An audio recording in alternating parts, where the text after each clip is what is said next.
అదిగో కడబూర ధ్వని మ్రోగు వేళాయను నా ప్రాణనాథా నీరాకకై నేను వేచియున్నాను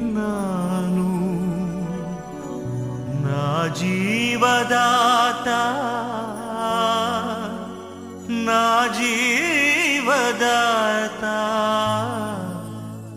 నీ పిలుపుకై నేను కనిపెట్టుచున్నాను నీ పిలుపుకై నేను కనిపెట్టుచున్నాను.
With every child we comfort and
సిలువ వేయబడిన క్రీస్తు గురించి ఈరోజు మనము క్రీస్తును కొని ఉంచుకో ఈ అంశంలో మనము సిలువ వేయబడిన క్రీస్తును మనము మన దగ్గర ఉంచుకుందాం.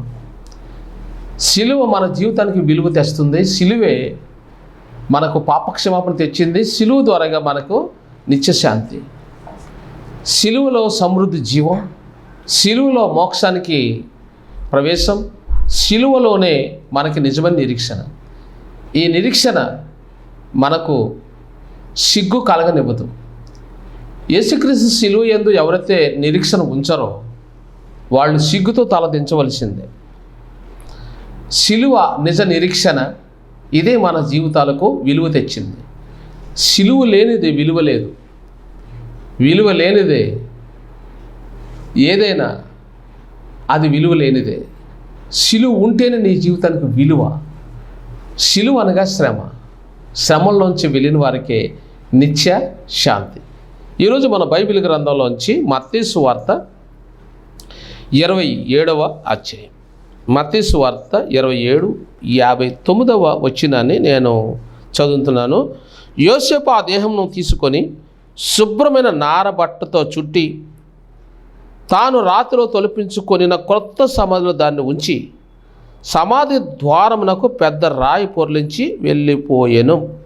57వ వచనం చదువుతున్నాను. యేసు శిష్యుడిగా నున్న అరిమతయి యోసేపు అను ఒక ధనవంతుడు సాయంకాలం అయినప్పుడు వచ్చి పిలాతు వద్దకు వెళ్ళి యేసు దేహం తనకిమ్మని అడుగగా పిలాతు దానిని అతనికి అప్పగించి ఆజ్ఞాపించెను. బైబిల్లోని చాలా అద్భుతమైన మాట. మార్కు సువార్త 15వ అధ్యాయము 42వ వచనం. ఆ దినము సిద్ధపరచు దినము అనగా విశ్రాంతి దినమునకు పూర్వ దినము గనుక సాయంకాలం అయినప్పుడు అరిమతయి యోసేపు తెగించి పిలాతు వద్దకు వెళ్ళి యేసు దేహం తనకిమ్మని అడిగాను. అతడు ఘనత వహించిన ఒక సభ్యుడే దేవుని రాజ్యము కొరకు ఎదురు చూచువాడు.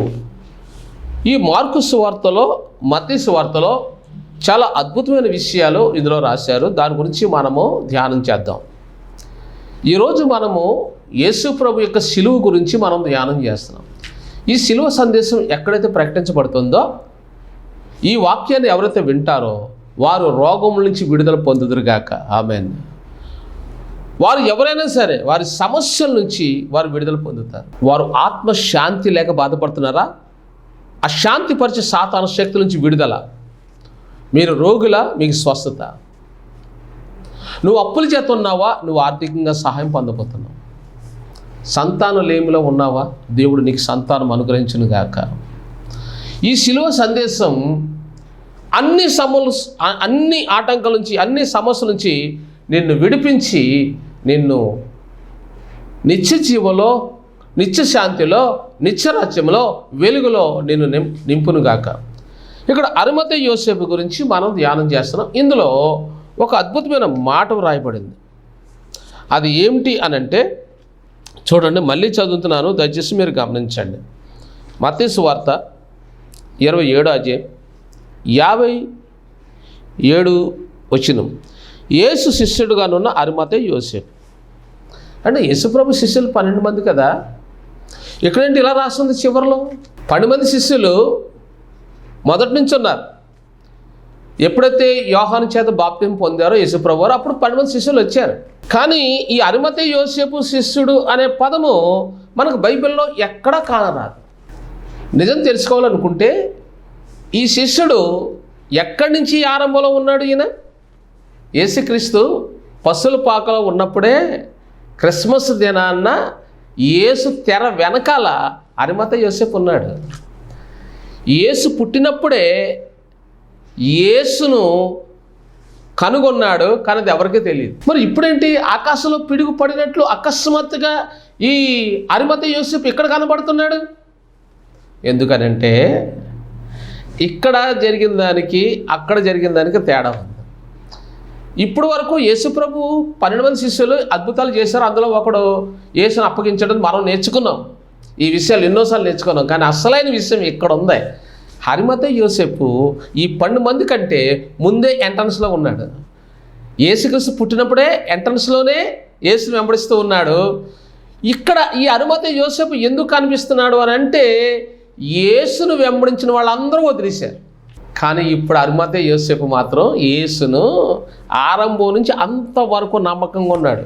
ప్రకటన గ్రంథం 2వ అధ్యాయం 10వ వచనంలో ఉంది, అంతం వరకు, మరణం వరకు నమ్మకంగా ఉండము, నేను నీకు జీవకిరీటము ఇచ్చేదును అన్న వాక్యము ఇక్కడ నెరవేరుతుంది. మనము అన్ని విషయాల్లో నమ్మకంగా ఉంటాం. అన్నీ బాగున్నప్పుడు నమ్మకంలో కూడా గట్టిగానే ఉంటాం. కానీ అన్ని వ్యతిరేకమైనప్పుడు యేసును వదిలేసి పారిపోతుంటాం. శిష్యులు ఎలా పారిపోయారో అని మనం చెప్పుకుంటున్నాం. కానీ మనము శ్రమ వచ్చినప్పుడు కృంగిపోతుంటే దాని అర్థం ఏంటి తెలుసా? పారిపోయామన్నమాట.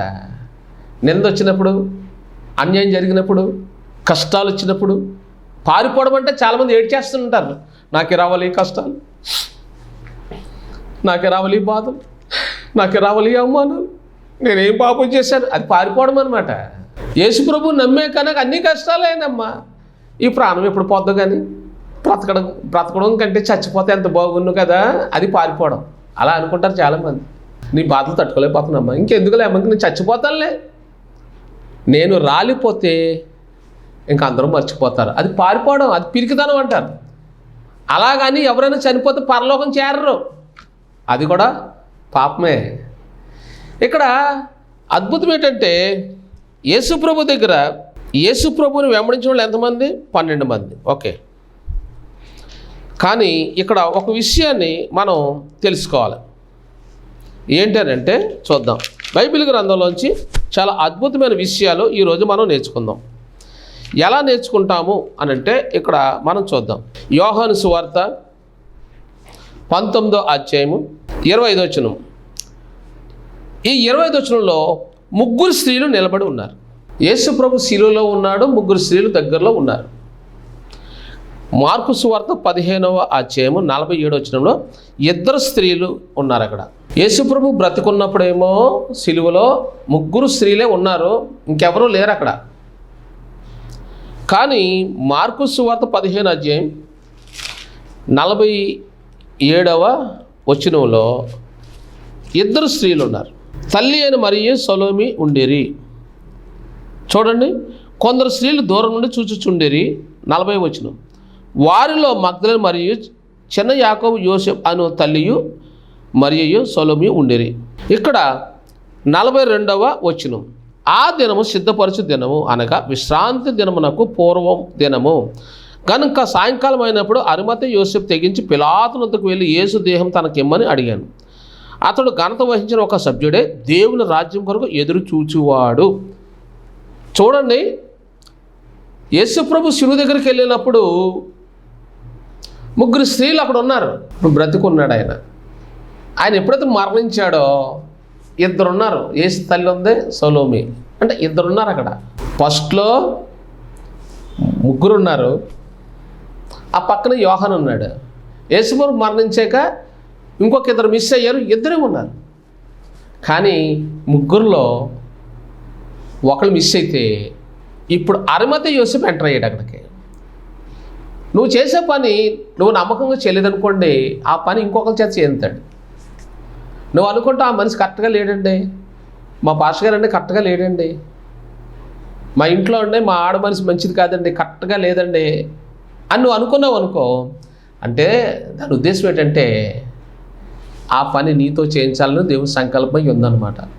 అయితే నువ్వు పోగొట్టుకుంటున్నావు. ఎందుకో తెలుసా? విమర్శిస్తున్నావు. ఎవరైతే కరెక్ట్గా లేరో వాళ్ళు కరెక్ట్గా లేరని నువ్వు ఎప్పుడైతే అంటావో అప్పుడు దేవుడు నిన్ను కూడా వదిలేస్తాడు. నువ్వు ఓర్చుకొని ఆ అవతల వ్యక్తి కరెక్ట్గా లేడు, నమ్మకంగా పని చేయడం లేదు, దేవుడి పని నమ్మకంగా నిర్వర్తించడం లేదు అని అంటే దేవుడు నిన్ను ప్రత్యేకించుకోబోతున్నాడని అర్థం. అయితే నువ్వు కూడా దాన్ని పోగొట్టుకోవాలనుకుంటే నోరు తెరిస్తే పోగొట్టుకుంటావు. ఓర్పుతో దాన్ని ఎదుర్కొని నువ్వు అన్ని పనులు నీ కర్తవ్యం, నువ్వు గుడికి వెళ్ళడంలో నమ్మకంగా ఉండాలి. ఆ దినం ఏ దినం? సిద్ధపరచు దినం. నువ్వు నమ్మకంగా ఉంటే దేవుడు ఏం చేస్తాడు? నీకన్నీ నీ వశంలో పెడతాడు. కానీ నమ్మకంగా ఉండాలి. అవతల వ్యక్తి నమ్మకంగా లేడంటే దేవుడు నేను దీవించబోతున్నాడు, అనేకులకు దీవెనకరంగా నేను ఉంచబోతున్నాడని దాని అర్థం. నువ్వు నోరు జారవు కాబట్టి నీకు దేవుడు ఇవ్వబోయే అభిషేకం, నీకు ఇవ్వబోయే ఆశీర్వాదం నీ నుండి జారి వెళ్ళిపోతుంది. ఎందుకంటే నీ మాటే దానికి కారణం. ఇక్కడ ఏమన్నాడు? అతడు దేవుని రాజ్యం కొరకు ఎల్లప్పుడూ ఎదురు చూసాడు. ఎల్లప్పుడు అంటే యేసుప్రభు పుట్టక ముందు నుంచే అన్వేషణలో ఉన్నాడు అరిమతయి యోసేపు. అరిమతయి యోసేపు యేసు పుట్టడం తెలుసు, ఎదగడం తెలుసు, అద్భుతాలు తెలుసు, కానాను వివాహంలో నీటిని ద్రాక్షరసంగా చేయడం తెలుసు, ఒక గుడ్డివాడికి కళ్ళు ఇవ్వడం తెలుసు, చచ్చిపోయిన లాజరును బ్రతికించడం తెలుసు. అద్భుతాలు అన్నిటి వెనకాల ఫాలో చేస్తూ ఉన్నాడు అరిమతయి యోసేపు యేసును. కానీ చివరిలో ఎందుకు కనిపిస్తున్నట్టు అనంటే వీళ్ళు చివరి దాకా లేరు, అక్కడ నిలబడి లేరు. అప్పుడు దాకా వేస్తూ ఉన్నారు. వేస్తూ ఉన్న వాళ్ళందరూ మిస్ అయిపోయారు. ఇప్పుడు మిస్ అయిపోయిన ఆ స్థానంలో నేను ఉన్నాను అని నిరూపించుకోవడం కోసం అతనిలో ఏముందంటే తెగింపు. దేవుని చేత కృప పొందాలంటే, స్వస్థత పొందాలంటే, నీవు ఏ మేలైతే దేవుని ద్వారా పొందాలనుకుంటున్నావో నేను తెగింపు ఉండాలి. ఏంటా తెగింపు? దేవుని కొరకు నువ్వు ఏదో ఒక మంచి పని చేయాలి, తెగింపు రావాలి. చూడండి, ఒకటి ఇతను తెగించాడు. నెంబర్ 2, దేహం ఇమ్మన్నాడు. అప్పుడు దాకా ఎన్నో అద్భుతాలు చేసింది ఈ దేహం. యేసయ్య దేహం చచ్చినోళ్ళు బ్రతికించింది ఆ దేహమే, రోగులు బాగు చేసింది ఆ దేహమే, నరకానికి వెళ్ళేవాళ్ళు పరలోకం తీసుకెళ్ళింది ఆ దేహమే, నేడు నువ్వు నాతో కూడా పరదేశంలో ఉందువు అన్నది ఆ దేహమే కదా. ఇప్పుడు ఆ దేహాన్ని టచ్ చేసే ఆ గొప్ప అవకాశం ఒక్క అరిమత యోసేపుకి దక్కింది. అంటే అర్థం ఏంటో తెలుసా? ఒకడు తెగించాడు, 2 దేహాన్ని టచ్ చేశాడు, 3 తన సమాధిలో యేసును పెట్టాడు, అంటే తన హృదయంలో యేసును భద్రపరుచుకున్నాడు. 4 కొత్త బట్టలు కొని అనే మాట రాస్తుంది. కొని అంటే నువ్వు ఎన్ని కొంటావు? నీ పిల్లలకి స్కూల్కి బుక్స్ కొంటావు, స్కూల్ బ్యాగులు కొంటావు, బట్టలు కొంటావు, ఆహారం కొంటావు, కాయగూరలు కొంటావు, పాలు కొంటావు.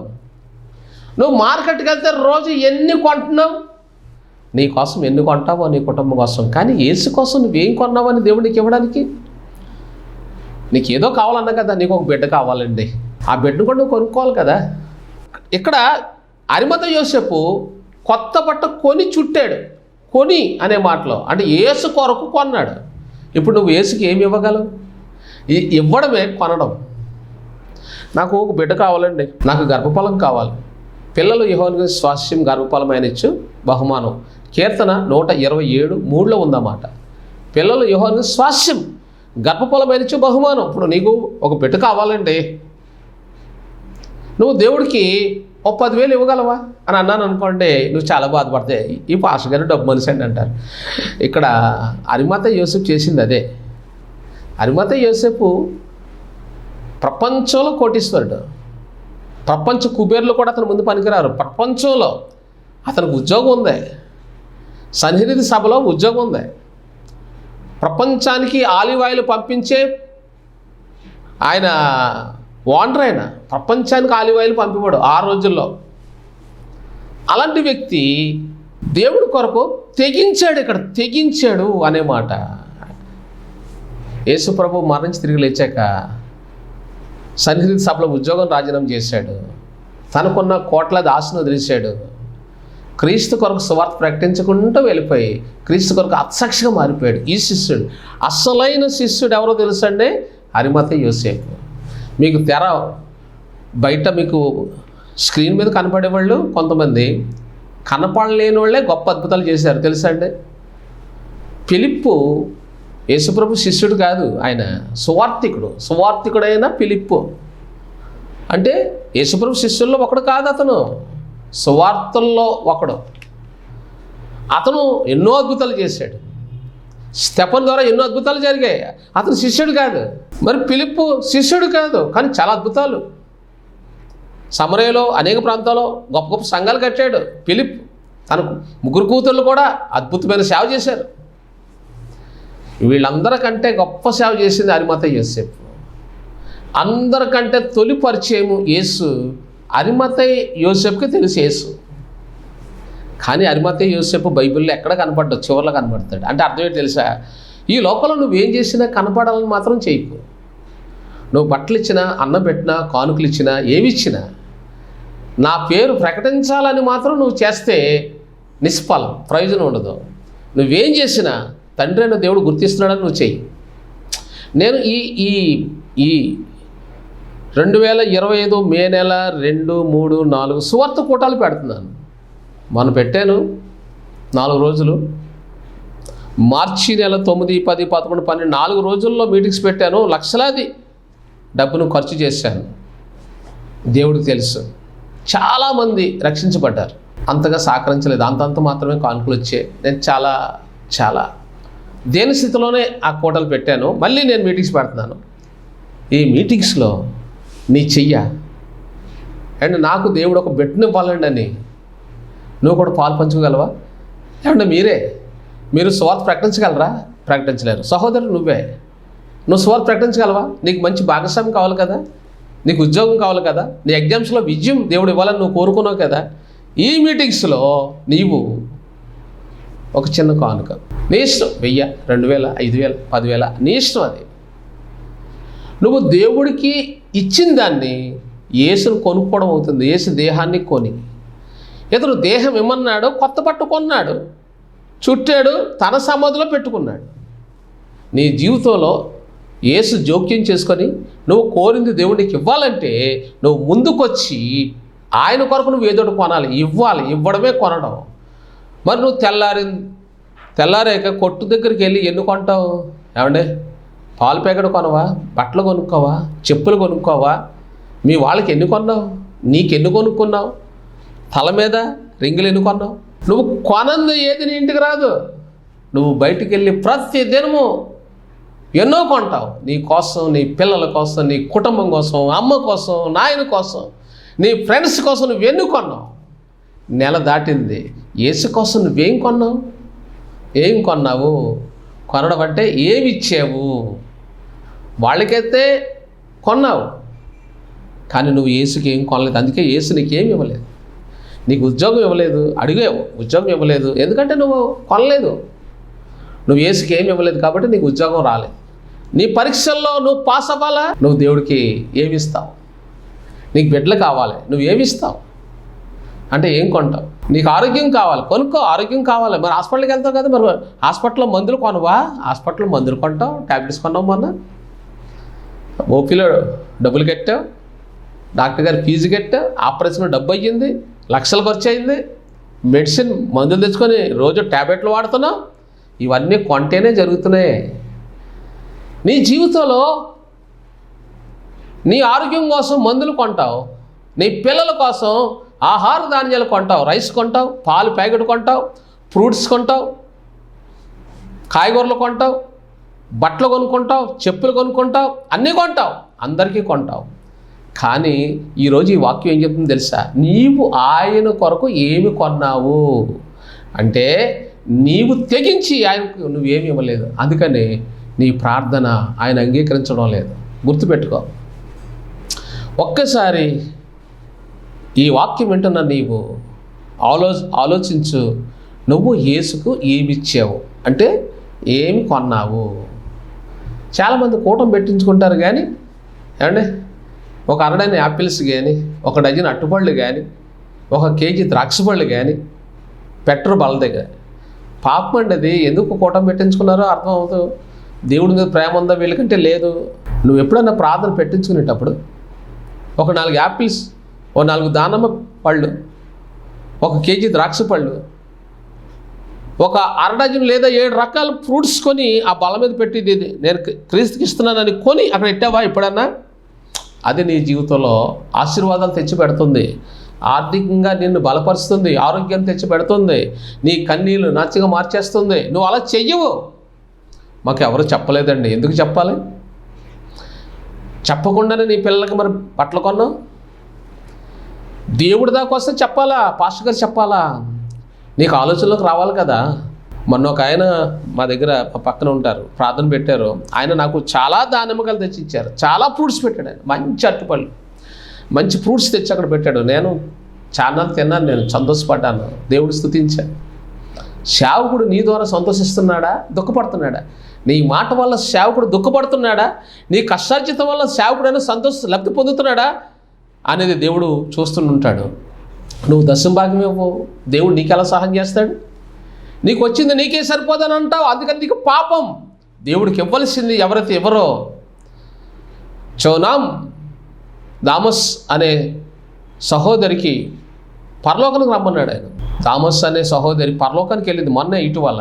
అప్పుడు ప్రభు అంటున్నాడంట, దశంభాగాన్ని ఎవరైతే దొంగిలిస్తారో వాళ్ళకి పరలోకంలో ప్రవేశం లేదని. వాళ్ళు పాస్టర్ అయినా నో ప్రవేశం. పాస్టర్లు అయినా సరే దశంభాగం తీయకపోతే పరలోకానికి రారు. విశ్వాసం అయినా సరే పరలోకానికి రారు.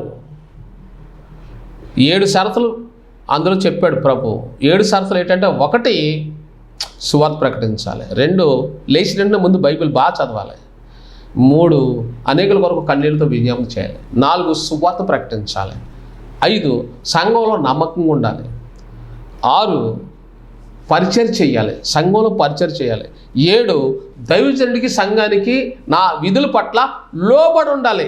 ఈ 7 ఎవరి జీవితంలో ఉండవో వాళ్ళు నా పరలోకానికి అర్హత లేదని పరలోకానికి పిలిచి చెప్పాడండి. మొన్న చోనాం దామస్ అనే సహోదరికి మీరు యూట్యూబ్లో కొట్టుకోండి, లేదంటే నేను పంపిస్తాను. పరలోకంలో చాలా అద్భుతమైన విషయాలు అయ్యి నేను మొన్న చూసినప్పుడు ఆశ్చర్యపోయాను. సహోదరుడా, ఈరోజు నువ్వు నేర్చుకుంటున్న ఈ పాఠములో యేసును కొనగలవా? నీవు సిలువ నీ జీవితానికి పాపక్షమాపణ తెచ్చిందే, సిలువ నీకు రక్షణ తెచ్చిందే, యేసు నీ కొరకు పెట్టిన ప్రాణానికి విలువ ఎంత? ఏమండి, నువ్వు ఇచ్చిన దశమ భాగంతో ఆయన ప్రాణానికి విలువ పెట్టగలవా, కట్టగలవా? అసాధ్యం. యేసయ్య నీ కోసం ప్రాణం పెట్టాడు. నువ్వు దశమ భాగం ఇవ్వడానికే ఇలాగా ఆలోచిస్తుంటావు. చాలామంది పిసినారులు ఉన్నారండి, నేను చూశాను.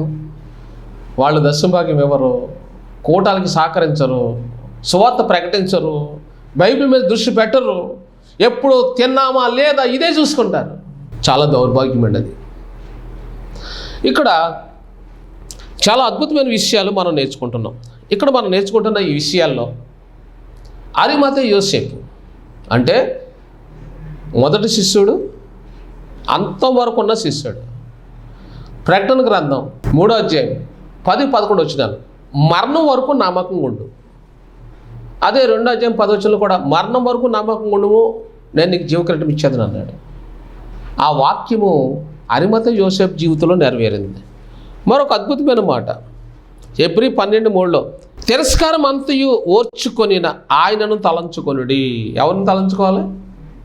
శ్రమలను కష్టాలను ఓర్చుకొని మరణించిన ఆ యేసు దేహము నాకు ఇస్తే నేను సమాధి చేసి ఆయన వలె ఉండుటకు నేను కూడా సువార్తలో కొనసాగుతానని ఇక్కడ అరిమతయి యోసేపు తీర్మానం చేసుకున్నాడు. అతను తీర్మానం చేసేటప్పుడు ఒక మంచి పని చేశాడు. అతనిలో క్రీస్తు కొరకు తెగింపు ఉంది.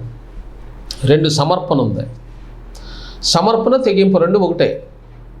తెగించి మనం దేవుడికి ఇవ్వాలనుకుంటామంటే మన దగ్గర డబ్బులు ఉండవు. తెగించి అంటే అర్థం ఏంటి తెలుసా? లేకపోయినా కానీ నీ బిడ్డకు బాగోలేదనుకోండి, తెగించి అక్కడో ఇక్కడ అప్పు చేసి తెగించి హాస్పిటల్ తీసుకెళ్తావు, లేదంటే బిడ్డ చచ్చిపోతాడు.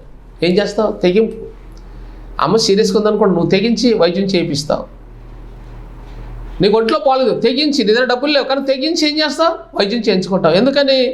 నీ ఫ్రెండ్స్ దగ్గర అలాగే ఇలా తెచ్చే ఇదోలా మొత్తం మీద మోపు చేసి నీ ఆరోగ్యం కోసం నువ్వు కేర్ తీసుకుంటావు. చూడండి, నీకు ఆకలి వేస్తుందని కూడా నువ్వు తినడానికి తెగిస్తావు.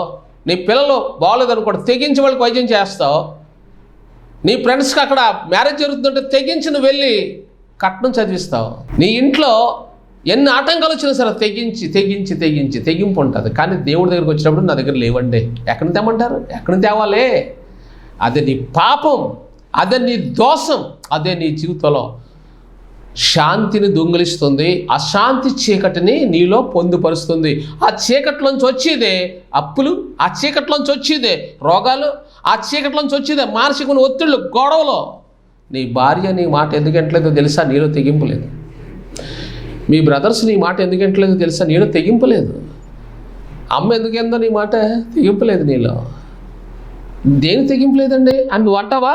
దేవుడి కోసం నువ్వేం చేసావని దేవుడికి సహాయం చేయాలి. నువ్వు దేవుడి కోసం చేసింది ఏదో ఒకటి ఉండాలి.